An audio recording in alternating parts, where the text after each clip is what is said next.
रंजन तुम मुक्ति दाता कर्म खाता दीन जानी दया करो सिद्धार्थ नंदन जगत वंदन महावीर जिनेश्वर ब्रह्मान जिनेश्वर दुनिया की चराचर जीवों पर होने जाल बिछाया है क्या साधु से क्या बालक बस कोई न बचने पाया है अति शुभ कर्मों के आने से संतों का समागम मिलता है जिन वाणी श्रवण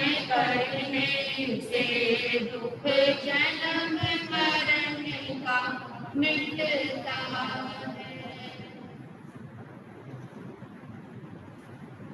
आचार्य भगवान गुरुदेव के मंगलमय आशीर्वाद से पश्चिम बिहार ऐसे जैन सभा के तत्वाधान में आप सुन रही हैं देवगुरु धर्म की व्याख्या के साथ सामायिक और सामायिक में लगने वाले 32 दोषों में 10 मन के 10 वचन के और 12 काया के 10 मन के दोषों में आपने सुने थे 5 दोष और जिसमें पहला दोष है अविवेकपूर्ण समायिक ना करें।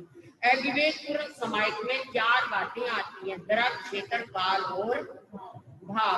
द्रव्य से समायिक कैसी होनी चाहिए पूरा आसन मुख वस्त्रिका रजोनी माला आना पूर्वी इत्यादि और पूरी तरह से देखभाल कर उसको अच्छे से पूजनी से क्या करके परमार्जन करके फिर हम क्या करें समायिक करें। द्रव्य से समायिक करें द्रव्य से गुरु से समायिक ले 3 बार वंदन करें आज्ञा लें और ये सब द्रव्य में आ जाता है।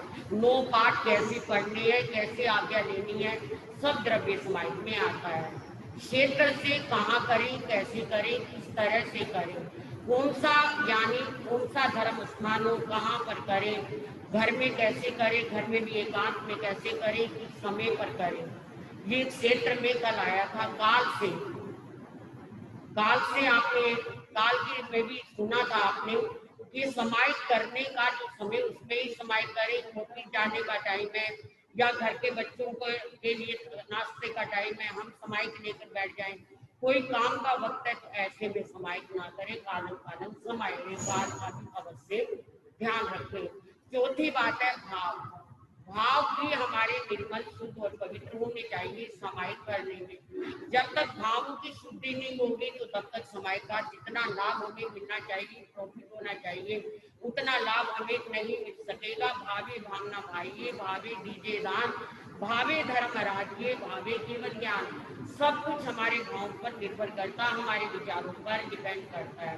तो पहले समायिक में अविवेक में 4 बातें आपके सामने आ गई। दूसरी बात कि किसी भी लाभ के लिए समायिक ना करें मुझे धन का लाभ मिले मुझे बेटे का लाभ मिले मुझे परिवार का लाभ मिले मेरा घर बने मेरा ये बने मेरा वो बने समायिक करो जरूर करो। समायिक का अपना स्थान है और इन चीजों का अपना स्थान है। जब आप अच्छे धर्म ध्यान में लगोगे धर्म ध्यान करोगे तो ये तो आपको क्या है यानी चने के साथ दाने के साथ भूसा मिल ही जाएगा। ये संसार की वस्तुएं इनको पाना कोई दिक्कत नहीं। जब आप शुद्ध मन से कोई भी कार्य करेंगे तो ये तो सब आपका पूरा होता चला जाएगा। नहीं कि अपने अमूल्य समय को आप क्या है इन चीजों को मांगने में यश कीर्ति के लिए समायिक ना करें। यश कीर्ति मेरी बड़ाई होगी तो मुझे कहेंगे वाह भाई वाह कमाल है भाई ये तो क्या समायिक करने लगा और अपनी मान बढ़ाई को देख करके हम क्या है समायिक करें। नहीं भय से भी समायिक ना करें। अरे मैंने समायिक नहीं की तो पता नहीं मेरे साथ क्या हो जाएगा पता नहीं मेरे साथ क्या बुरा हो जाएगा पता नहीं मेरे ये हो जाएगा नुकसान हो जाएगा बीमारी आ जाएगी या मेरा बने हुए काम भी बिगड़ते मुझे भय है। इस लोक का भय परलोक का। 8 भय है। कितने भय है? 8 भय है। तो उन 8 भयों को में जो हम हैं, तो हमें समाज के उन 8 भयों को नहीं कर। इस लोक का भय परलोक का भय, मेरी मान बढ़ाई समाप्त न हो जाए इसका भय, है जी। हाँ, मरण मृत्यु का भय, ऐसे 8 भय है। हाँ, 7 भय, 8 मत 7 भय, ठीक बात है। सॉरी, 7 भय है। 7 वो 8 मत दिमाग में रहा ना, तो 8 भय की बात कर रही थी। तो कहने का मतलब कि हम इन 7 भयों से डर करके क्या ना करें, समाहित ना करें, बल्कि समाहित तो शांति के लिए हो, आनंद के लिए हो, कि अपने बहुत आनंद में भरकर हम समाहित करें। धर्म ध्यान कोई भी है, बहुत मन में मगन होकर के करे कि मैंने करना है। जैसे व्यक्ति नहाकर अपने आप को एकदम हल्का फील करता है, खा करके अपने आप को तृप्ति फील करता है, ऐसे समाहित करके भी आनंद की अनुभूति करें। तीसरा, हाँ चौथा हो गया ये। और 5वां कौन सा था? गर्व। समाहित में अहंकार, वाह मेरे जैसा समाहित करने वाला कौन हो सकता है, मेरे जैसे समाहित किसने की है, मैं क्या, मैं ये हूँ, मैं वो हूँ। तो ये 5 समाहित के कितने आ गए थे? मन के 5 दोष आ गए थे। 6ठे दोष में भी बता दिया था मैंने, निदान। आप समाहित जो कर रही हैं, वो मैं क्या है इतनी समाहित करूंगा, अगर मेरा ये काम हो गया तो 108 समाहित कर दूंगा, 50 समाहित कर दूंगा, 100 समाहित कर दूंगा, 500 समाहित कर दूंगा, मेरा ये काम हो जाए, तो वो समाहित आपकी क्या हो जाएंगी? निदान में चले जाएंगी। नियाना भी बोलते हैं हम इसको, क्या बोलते हैं? नियाना। तो निदान भी मत करें, नियाना भी मत करें समाहित के लिए। मन में ऐसा कभी मत चिंतन करें कि क्योंकि निदान से कई बार लाभ मिलना है हमें 50-100 गुना, और निदान कर लेंगे तो 10 गुना में भी क्या हो जाएगा। मान लो हमने किसी से कुछ लेना है, मांगने को दिए गए हैं, अब देने वाले के मन में है कि पता नहीं इसको क्या दे दूं, और हम उससे क्या कर ले, हम उससे क्या मांग ले कि मुझे तो इतना ही सही दे, क्या होगा? वो वहीं से ही चल जाएगा। कोई एक कपड़ा मांग लिया, कोई एक क्या, अब देने अगले ने 50,000 मांग लिया, आपने 20,000, तो आपका क्या हो जाएगा? समाप्त हो जाएगा। तो नियाना हमारे यहाँ नियाने को अच्छा नहीं। 3 सल्ले बताइए ना, माया सल्ले, निदान सल्ले और मिथ्या दर्शन सल्ले। सल्ले किसको कहते हैं आपको पता है? कांटा। मैं रोज कविता को यही बात कहती हूँ, अब इतना सीख लिया तो पट्टे पे आके बैठ जा। अब कथा देखो सब कुछ आ गया इससे, सब पहले बता देती है, बस यहाँ तक आने की तो देरी है। ये भावना नहीं आती इसकी कि जल्दी से जल्दी कल्याण। महाराज जी भावना तो है, इस जन्म में नहीं, अगले जन्म में, अगले जन्म में, अरे अगला जन्म किसने देखा है? जो काम करना अच्छा करो, अभी करो, उसमें क्या बात है। चलो उत्तरदायित्व है, 1 साल में, 2 साल में, 4 साल में पूरे करो बस।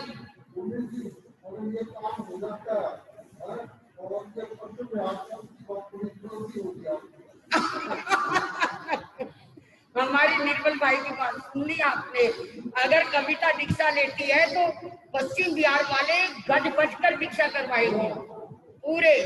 और क्या है, हमें तो उपलब्धि होगी, एक बड़ी लिखी जानकार शिक्षा मिले और बैठते ही प्रवचन करें। बताओ, जैसे उदय मुनि जी महाराज साहब के दोनों चेले बैठते क्या करने लगे, महेंद्र मुनि जी, सतीश मुनि जी बैठते क्या करने लगे, सीखे सिखाए पढ़े पढ़ाए, कोई भी क्या है उनके मन में चिंता नहीं है कि इनको क्या बताना क्या सिखाना, वो पहले ही क्या है, ऐसे ये भी पहले सीख।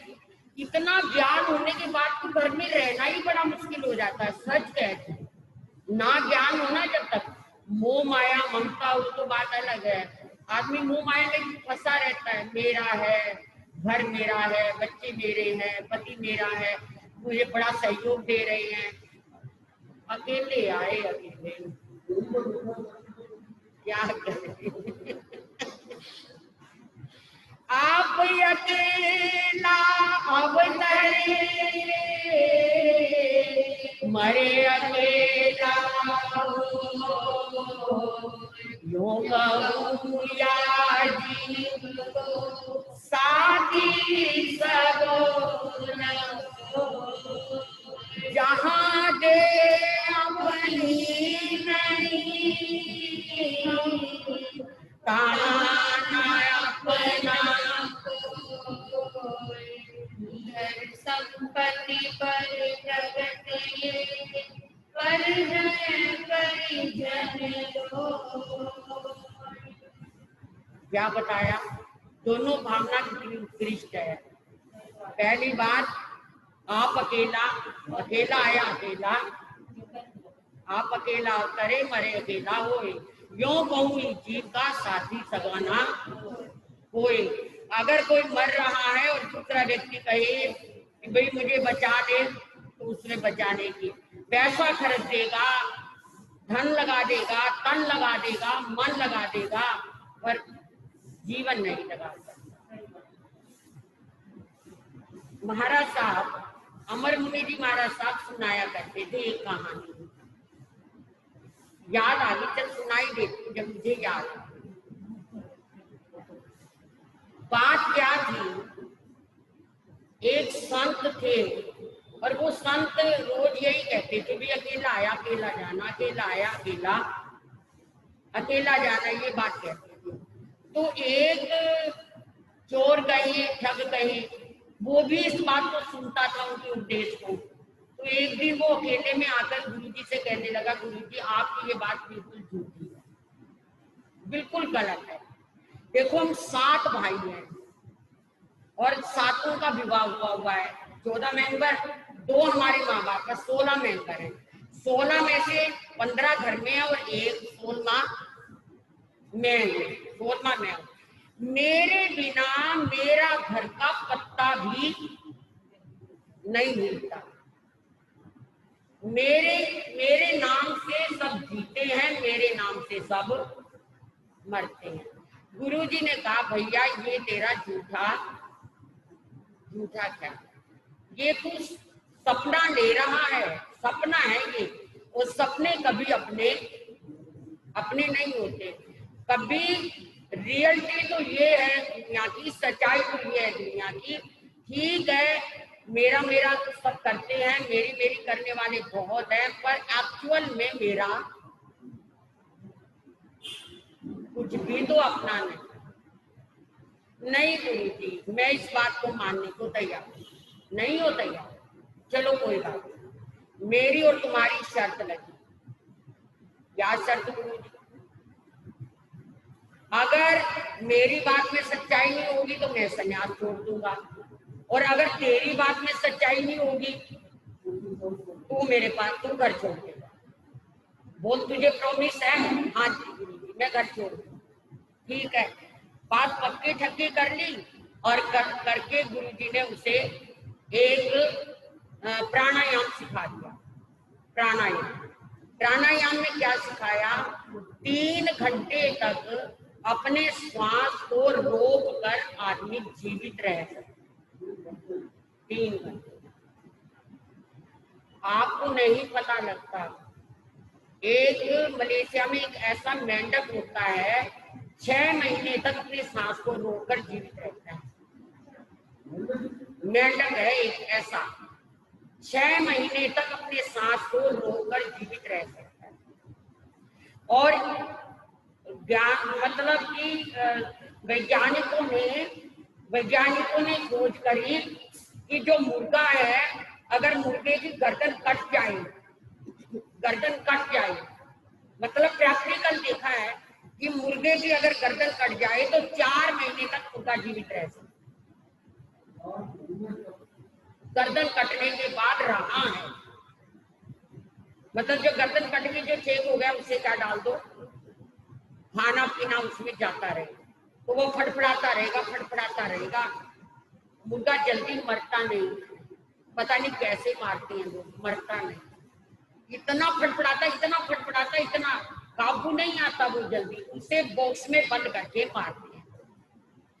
और अगर गर्दन भी अलग हो जाए तो फिर भी जैसे छिपकली होती है ना, छिपकली की पूंछ कट जाए तो वो क्या होती रहती है, आपने कभी देखा होगा, कितनी देर तक वो हिलती रहती है। ऐसे ही मुर्गा भी गर्दन कटने के बाद क्या 4, 6, 10 घंटे तक क्या रहता है, फटफड़ाता रहता है। और अगर उसके गर्दन से कुछ खाना पीना, पानी वानी जाता रहे तो 6 महीने तक क्या रह जाता है, रहा है। ऐसा वैज्ञानिकों ने खोज करके बताया। तो मैं क्या कह रही थी, प्राणायाम में ऐसी शक्ति है, योग में ऐसी शक्ति है कि हजारों साल तक व्यक्ति योग में हिमालय पर जीवित रहते हैं। बड़े बड़े योगी, बड़े बड़े ज्ञानी, वो खाते नहीं है कुछ भी, हवा पानी से ही वो क्या लेकर लेते हैं, अपनी डोज ले लेते हैं। ऐसा मैंने पढ़ा है सनातन ग्रंथों में। तो मैं क्या कह रही थी कि वो साधु सन्यासी था, जैन साधु नहीं था, सन्यासी था। तो उसने उससे क्या कर दिया, प्रॉमिस करवा लिया। और वो घर का सबसे छोटा था लड़का, 6 भाई बड़े थे और क्या है, माँ बाप थे, और उसकी अपनी भी शादी हुई थी। लेकिन क्या है, उसका काम था चोरियां करना, ठगियां करना और सारे घर का पालन पोषण। पहले तो सब परिवार इकट्ठे ही रहते थे, कोई अपने आप को दिखाता ही नहीं था कि मैं ज्यादा कमाता हूँ तो मैं अलग हो जाऊं, मैं ये करूं। सारा घर परिवार एक रहता था पहले। माँ बाप अपने लगते थे, भाई भाभी अपने लगते थे, भाई के बच्चे अपने बच्चे लगते थे। पहले बहुत प्यार रहता था लोगों में। अब स्वार्थ ज्यादा है, प्यार कम है। तो अब उसे लगता था कि घर के 15 मेंबर की जान मेरे मेरे ऊपर है, मैं हूं उनके सबका प्राण, ऐसे उसे लगता था। और गुरु जी ने कहा कि ऐसे करना, तू जा करके अपना दम घोट के पड़ जा, और मैं अपने आप आकर घंटा 1.5 घंटे तक मैं आ जाऊंगा, और मैं अपने आप आके देखूंगा कि क्या तेरे कौन कौन है तेरे। महाराज तो इसको गाकर सुनाते थे, एक पुरुष के 7 पुत्र थे, 6 कुछ नहीं कमाते थे, एक पुत्र धन लाता था और सारे घर वाले खाते थे। डाके डाले चोरियां करके वो धन को लाता था। मेरा बेटा मेरा भाई देवर मेरा कहते थे। मतलब वो चोरियां करता था, डाके डालता था, लाता था, और सारे जैसे एक आकाश में चील हो, चील समझ गए, पंजाबी में कील कहते हैं। तो अगर उसके मुंह में मांस का टुकड़ा हो तो सारी चील उस पर क्या हो जाती है, झपट पड़ती है, क्योंकि उसके पास क्या है। ऐसे ही आगमों का उदाहरण है ये। ऐसे ही जिसका स्वार्थ जिसके साथ रहता है तो वो सब उसके साथ मतलब निकल गया। तो तू कहाँ, मैं कहाँ। अब वो गया और जाकर सबने कहा, आज बड़ा क्या बात है बेटा, आज बड़ा उदास है, सिर में दर्द है, पिताश्री सिर में दर्द है। माँ, अरे बेटा क्या हो गया, चल चल बैठ के चलते। नहीं, मेरा थोड़ा आराम करने को मन करता है। भाई, भैया क्या हो गया, भाभी, देवर जी क्या हो गया, कुछ लाऊं आपके लिए, ये करूं, कोई पैर दबा रहा, कोई सिर दबा रहा। और करते करते धीरे धीरे धीरे धीरे उसने क्या कर दिया, अपने प्राणायाम से अंदर कर दिए और बिल्कुल ठंडा हो गया। और सबने देखा ये तो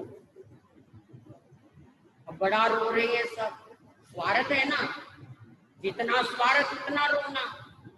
इतना रो रही है, इतना, सारी गली मोहल्ला लोग भाग भाग कर आ गए। अरे कुछ भी उम्र नहीं, 32 साल का है, और ये मर गया, क्या हुआ पता नहीं, सिर दर्द, क्या हुआ पता नहीं, सिर दर्द। अरे ऐसे भी कोई मरता, अभी तो आ रहा था, अभी तो खड़ा था, ये था वो था। अब सारे ऐसे चिल्ला रहे हैं और क्या है, अब मर गया तो भर्ती भर्ती की भी तैयारी कर रही है। इधर वो महाराज बाबा बाबा आ रहे हैं। जब बाबा आ रहे हैं तो एकदम क्या हुआ क्या हुआ, अरे बाबा, अरे बाबा देखना जरा, बाबा बाबा बाबा आओ जरा देखो, बाबा देखो जरा, 32 साल का जवान क्या हो गया इसको बाबा। कोई बात नहीं, मैं देखता हूँ, कोई नहीं कोई नहीं। सारे भेड़ों के छत्ते की तरह चिपट गए, बाबा देखो बाबा देखो बाबा देखो बाबा देखो। देख रहा हूँ, आया बाबा, नबज ऐसे हाथ देखा, हाथ भी ढीला, पाँव भी ढीले, मत्थे पे हाथ लगाया, सब ढीला, धीरे से छाती पे हाथ फेर कर कहा, मैं आ गया, मैं आ गया। अब बाबा ने कहा बच्चा तो जा चुका है, पर एक बात, सब रो रहे हैं, हाय हम मर जाते, हाय हम चले जाते, यही तो कमाल था, यही तो करने वाला था, ये दुनिया से चला गया, भगवान ये ना जाता, यही तो सब करता था। और सारे चिल्ला रही हैं। जब सब चिल्ला रही हैं तो बाबा ने कहा सारे सारे मरने की बात मत करो, शांत हो, शांत। ऐसा है कि ये बच्चा जीवित हो सकता है, पर इसको जीवित होने के लिए एक को क्या करना पड़ेगा, मरना पड़ेगा। एक को मरना पड़ेगा, एक को मरना पड़ेगा। सबसे पहले तो भागिए खिसकी कि हमें ना कोई कह दे बुरे बने। फिर धीरे धीरे करके भाई भी, सबने अपने अपने घर वालों को इशारे कर करके बुला लिया, वहां ना खड़े हो, खड़े हो गए तो मरना पड़ेगा। अब भाई भी खिसक गए, भाभी भी खिसक गई, कौन रह गई, 3, एक घरवाली और 2। अब वो पीट रही है बुरी तरह, मैं बूढ़ा हो गया, मैं मर जाता, मैंने तो खा पी लिया, मुझे क्या करना दुनिया में रह के। माँ कहती है मैं चली जाती जी, मुझे क्या करना, मेरा तो सब कुछ देख लिया मैंने, तो ये तो कल का मेरा जन्मा हुआ, मेरा बेटा ना जा। अब बाबा ने कहा, पिता को कहा कि आओ यहाँ, ये पुड़िया है, एक गिलास पानी का है और ये पुड़िया है, आप इसे खा लो, आप मर जाओगे और ये जी जाएगा, ये भोग लेगा बेचारा, जो देखना दुनियादारी देख लेगा। बाप क्या कह रही हो बाबा जी, आप कह रहे थे ना कि मैं मर जाऊं, मैं मर जाऊं, तो मैं ये कह रहा हूं कि अकेले आप मर जाओगे, आपका बेटा जी जाएगा, ये पुड़िया खा लो। ऐसा है बाबा जी, मेरे 6 बेटे और भी तो है ना, एक जाएगा, 6 और भी तो है ना, एक जाता है तो जान दो, 6 देख के जी लूंगा मैं नहीं मर। अब माँ को बुलाया, माँ तू भी कह रही है कि मैं मर जाती, न ये पुड़िया खा, पानी पी, तू मर जाएगी। ये कैसे बाबा जी, ये कैसे हो सकता है, ये कैसे हो सकता है, मेरी और बहुएं हैं, मेरे पोते पोती हैं, बाबा जी मैं नहीं मर सकती। तो फिर तो अब ये चला गया दुनिया से। अब घरवाली रो रही है बुरी तरह, मेरा कौन, मुझे कौन पूछेगा, मेरे को तो कोई पूछने वाला नहीं आपके बिना। जब ये सुना तो बाबा ने कहा चलो तेरा तो सब कुछ लूट गया ना, चलो बाबा के लिए 6 बेटी हैं, माँ के लिए 6 बहुएं हैं, बेटे हैं, पर तेरे लिए तो कोई भी नहीं है। चल बेटी तू आ, तू ये पानी पी ले, पुड़िया खा ले, तेरा घर वाला जी जाएगा, और तुमने विधवा होके क्या करना। और पहले तो विधवाओं का बहुत बुरा हाल होता था, अब तो खैर मौज करती हैं, अब कोई ऐसी परवाह नहीं है, लेकिन अब नहीं है परवाह किसी को ऐसी।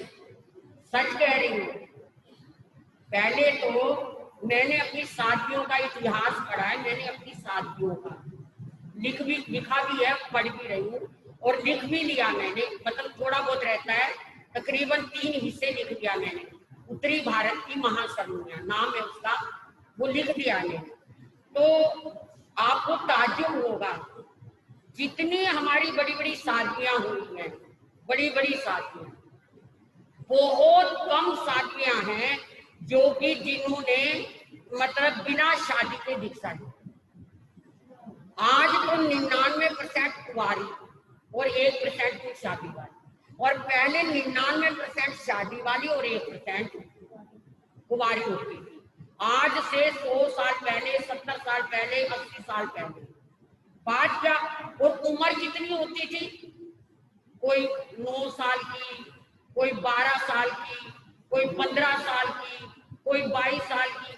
मतलब क्या होना, विवाह होना, पति का मर जाना, दूसरा विवाह होना, नहीं तो उन्होंने क्या हो जाना, बाल विवाह होते थे, होते बाल विवाह थे। कोई 7 साल की उम्र में, कोई 9 साल की उम्र में, ऐसे क्या है, जितनी ये बड़ी बड़ी शादियां थी। हमारी मोहन देवी जी महाराज है, हमारे धन देवी जी महाराज, इनका सबका इतिहास मैंने पढ़ा, पन्ना देवी जी महाराज, किसी ने कोई कोई थी जो घर वाले को छोड़कर बनी है, कोई कोई घर वाले को नहीं तो तकरीबन, और अपने ओस पास परिवारों की, अन्य परिवारों की का मगध श्री जी महाराज 2-2 विवाह, 3-3 विवाह, और 15 साल की आयु में शादी भी बन गई। जैसे आज किसी से विवाह कर दिया 5-7 साल की उम्र में, और 8-9 साल की उम्र तक वो मर गया, गई नहीं, ससुराल नहीं गई, बहुत छोटी बच्ची है, फिर वो उसी का दूसरा भाई उसके साथ विवाह कर दिया, खुदा ना खास्ता वो भी मर गया, वो भी मर गया। मैंने ऐसा पढ़ा है कि मैं सत्य घटना बता रही हूँ आपको, वो भी मर गया। उसके बाद क्या हुआ, तीसरा जो है बड़ी उम्र का सबसे बड़ा जेठ, शादी भी हो रही है, बच्चे भी हो रहे हैं, उसी के साथ उसको क्या कर दिया, मतलब जमींदारों में उसे कहते हैं ओढ़ना उठा दिया। क्या कहते हैं, उसका ओढ़ना, क्योंकि इसकी रक्षा रहे, इस बच्ची की क्या रहे भी, चलो एक के साथ बन दिया, एक कुत्ते के साथ बांध दिया। तो ऐसी ऐसी शादियां मैंने, मथुरा देवी जी महाराज, मगन श्री जी महाराज, इनको, सुंदरी जी महाराज तो कुंवारे थे, तो इनको मैंने पढ़ा है, और हमारे में भी मैंने उन शादियों को भी पढ़ा है। वो मतलब कि तकरीबन शादियां 99% छोटी उम्र की शादियां विधवा हुई और क्या बन गई, और इतना शासन को दिखाया उन्होंने, इतना राजमती जी महाराज जम्मू, अमृतसर की लड़की थी, जम्मू में विवाह हुआ था, और इतने अमीर परिवार थे, वो ओसवाल परिवार इतना अमीर था, इतना 3-4 तो दासियां आगे पीछे रहती थी, बाल विधवा हो गई। अब 3-4 दासियां आगे पीछे है, पानी भी उठाकर नहीं पिया कभी, इतना शरीर कोमल।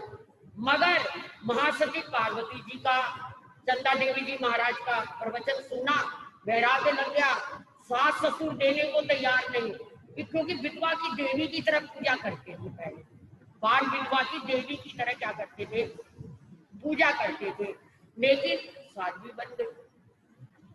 इधर मोहन देवी जी महाराज,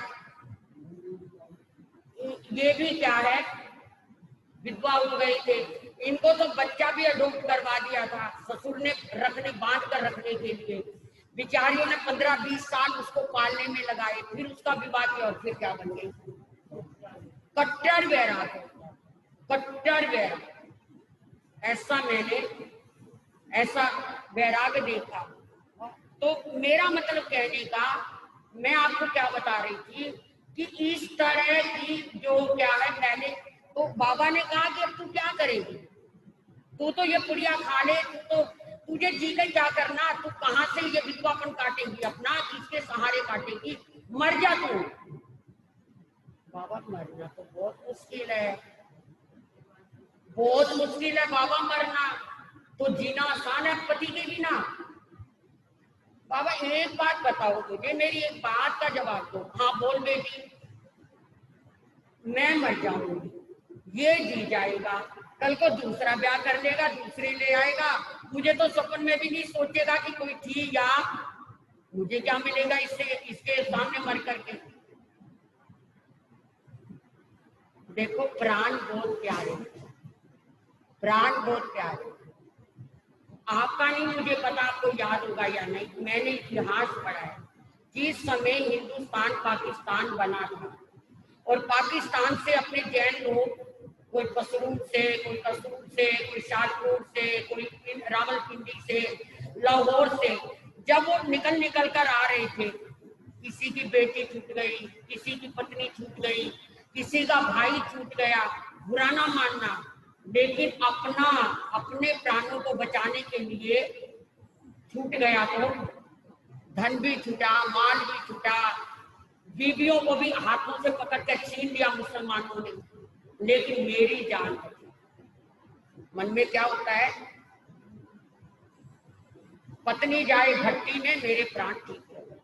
तो अब उसने भी क्या कहा, बाबा मैं नहीं मर सकती, मुझे क्या मरकर मिलेगा, ये जिए ना जिए मुझे क्या फर्क है जब मैं ही मर जाऊंगा।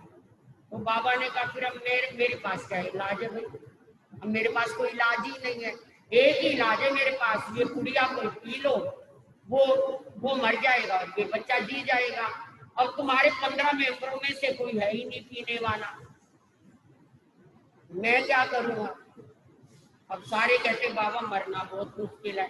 अच्छा एक बात बताओ, कहते मैं ले लूं इसको, पुड़िया को मैं पी लूं, खा जाऊं और पानी पी लूं। हाँ हाँ बिल्कुल बाबा, अभी बाबा आपके कौन सा माँ बाप रो रहे हैं, आपके कौन से बच्चे रो रहे हैं, आपकी कौन सी बीवी रो रही है, आप तो ले लो बाबा, आप खाओ, अभी ले लो बाबा इसके लिए आपका तो शरीर ही, जो संतों का शरीर है वो तो परहित के लिए है, परहित धरा शरीर, आपने तो परहित के लिए दिया है शरीर। साधुओं का शरीर अपने लिए नहीं होता, वो तो परिजन के लिए होता, परिजन हिताए परिजन सुखाए। बाबा जल्दी ले हो, बाबा लो जल्दी पुड़िया, हमारा बेटा जीता हो जाए बाबा, और क्या चाहिए और क्या चाहिए। अब बाबा तो दिखा रहा था, वो पुड़िया में कुछ था तो नहीं, बाबा ने मुंह में पुड़िया डाली, पानी पिया और उस बच्चे के क्या लगाए, 3-4 थप्पियां लगाई, बेटा देख अब तेरा 15 लोगों में कौन है, तूने मुझसे प्रॉमिस किया, चल तू मेरे चेले, अब तू चल चल कविता चल।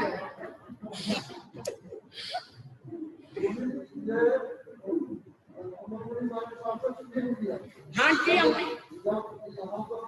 चातुर्मास होगा, तो मतलब की दुनिया, इस कहानी का नाम है मतलब की दुनिया। तो मेरा मतलब वो बच्चा एकदम खड़ा हुआ और कहने लगा, ओ मैं तो इनके पीछे अभी तक इतनी चोरियां करी, डाके डाले, प्राण दिए, और आज कौन है मेरा बाबा, आपने मुझे यथार्थ दिखा दिया, सत्यता दिखा दी। तो कहने का मतलब कोई संसार में अपना नहीं, जब तक मतलब है तब तक सब अपने हैं, स्वार्थ है सब अपने। आज खुदा ना खास्ता ऐसी बीमारी आ जाए और व्यक्ति हिल भी ना सके, कब तक कौन किसका टॉयलेट उठाएगा, किसका कौन तक सफाई करेगा, उसे भी ये कहना ही पड़ेगा। मैंने ऐसी ऐसी माँ को देखा है जिनके बच्चे क्या है, अपाहिज है, तो वो माँ क्या कहती है हमारे आगे आके, महाराज जी या तो ये दुनिया से चला जाए या मैं चले जाऊं, बहुत बहुत भोग लिया अब मुझसे भोगा, क्या करें। संसार है, संतों का हार है, एक निकालो दूसरा तैयार है। तो जिस संसार के पीछे हम इतने पाप करते हैं, भयों में पड़े रहते हैं, सामायिक में हम कम से कम 48 मिनट तो क्या होके बैठे, निश्चिंत आनंद में, मस्ती में, कि ले प्रभु इस समय तू मेरा है और मैं, अब बीच में कोई नहीं आएगा, हमारे बीच में कोई नहीं आएगा, गुरु के और मेरे बीच में, तो तब जाके शुद्ध समाहित होती है। 7वां मन का दोष है, संशय ना करे, क्या ना करे, संशय ना करे, संशय आत्मा की न सके। समय हो गया, बाकी बातें बाद में करेंगे। 7वां भय आ रहा है संशय, कौन सा, संदेह, जिसे हम संदेह कहते हैं, शंका कहते हैं, होगा या नहीं होगा, पर होगी, पता नहीं समाई कर तो ली, पता नहीं हुई ना, तो शंका खड़ी रहे, ऐसी समाइक नहीं करनी, ध्यान रहे। आए लाभ दे, बहुत बहुत धन्यवाद, बहुत बहुत मंगल कामना, बहुत बहुत शुभकामना। इन्हीं शब्दों के साथ बोलिए भगवान महा श्री चतारी मंगलम, अरिहंता मंगलम, सिद्धा मंगलम, साहु मंगलम, केवली पनतु धम्मो मंगलम, चतारी नुगुत्मा, अरिहंता नुगुत्मा, सिद्धा नुगुत्मा, साहु नुगुत्मा, केवली पनतु धम्मो नुगुत्मो, चतारी शरणम पवज्जामि, अरिहंते शरणम पवज्जामि, सिद्धे शरणम पवज्जामि, साहु शरणम पवज्जामि, केवली प्रणतम धम्मम शरणम पवज्जामि। ये चार शरण दुख हरण जगत के, और न शरण कोई होगा, जो भव प्राणी करे आराधन, उसका भजन कमर पद होगा, उसका सदा ही मंगल हो।